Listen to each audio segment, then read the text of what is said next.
Mesdames et messieurs, attachez vos ceintures, nous allons faire un voyage de la région caribéenne. Là-bas, il fait beau, le climat est agréablement doux, frais. Zone de turbulence, attention, il faut se nourrir. Parlons alors du système de production agricole. Pas beaucoup de riz, de maïs et du haricot comme dans le passé. L'augmentation de la température et la modification des cycles de précipitation ont déjà entraîné une diminution du rendement. Pourtant, les prédictions des scientifiques concernant le climat caribéen suggèrent une hausse de température jusqu'à la fin du siècle, due à l'accroissement de certains gaz dans l'atmosphère, dont le gaz carbonique, le méthane et le dioxyde d'azote. Cette situation induit et induira sans nul doute des répercussions négatives sur les agriculteurs et accentue la pauvreté.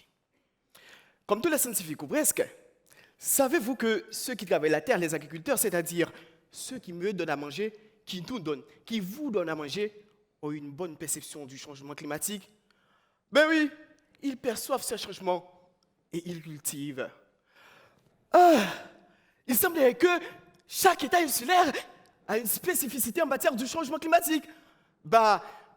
Peut-être oui, peut-être non.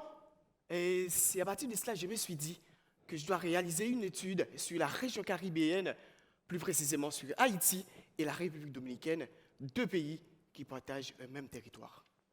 À travers cette thèse, je cherche à comprendre les impacts du changement climatique sur l'agriculture au cours des 50 dernières années, en rapport à l'évolution du climat régional jusqu'à 2050, mais aussi de la démographie et l'économie des pays.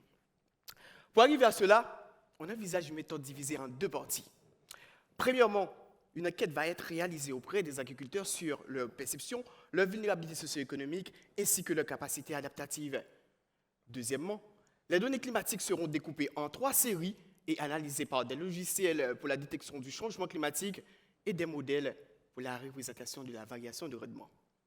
Cette thèse est une contribution d'importance capitale pour la région caribéenne en termes de développement économique et de la sécurité alimentaire. D'autant que les États de ces pays ont reconnu le changement climatique comme étant le principal défi. Dans ce contexte, des solutions seront élaborées et proposées aux décideurs afin de maintenir une agriculture basée sur des nouvelles pratiques agroécologiques capables de réduire les gaz à effet de serre, notamment le gaz carbonique, afin de satisfaire également les besoins alimentaires des générations actuelles et futures.